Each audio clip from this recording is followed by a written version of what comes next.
au-delà de l'aspect physique, c'est une course qui, sur le plan psychologique, il faut avoir envie de la faire, il faut avoir envie d'être là, il faut avoir envie d'affronter ces pavés, ces dangers, ces peut-être chutes. Une bonne gamelle sur un secteur pavé, il peut y avoir des conséquences graves. Donc il faut avoir envie d'être là, envie d'affronter ça.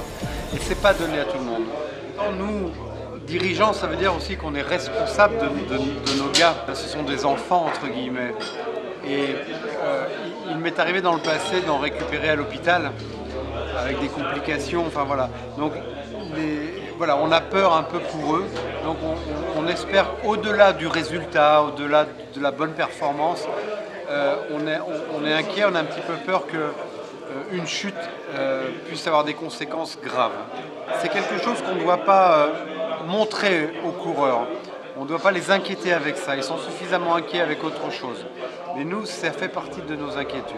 Sur les 24 coureurs de l'équipe Cofidis, aujourd'hui, on en avait 12 qui étaient capables de faire le Paris-Roubaix.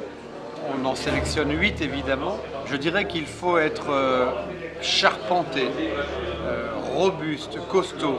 Alors quand on sait qu'on fait partie de ces 200 mecs, 200 bonhommes sur cette planète qui le font, alors qu'il y en a 20 millions qui rêvent de le faire. Voilà. Maintenant, la veille de la course et demain matin, au moment du départ, ils ne vont pas pouvoir libérer grand-chose. Ils vont être vraiment le visage plutôt fermé et concentré sur la course, penser qu'à la course. On rentre dans l'histoire du sport quand on gagne Paris-Roubaix. Pas que l'histoire du cyclisme, l'histoire du sport en général. Donc, c'est pas donné à tout le monde de pouvoir vivre ça. C'est un peu plus dur de dormir que d'habitude, mais il va falloir parce que demain il y a une grosse journée.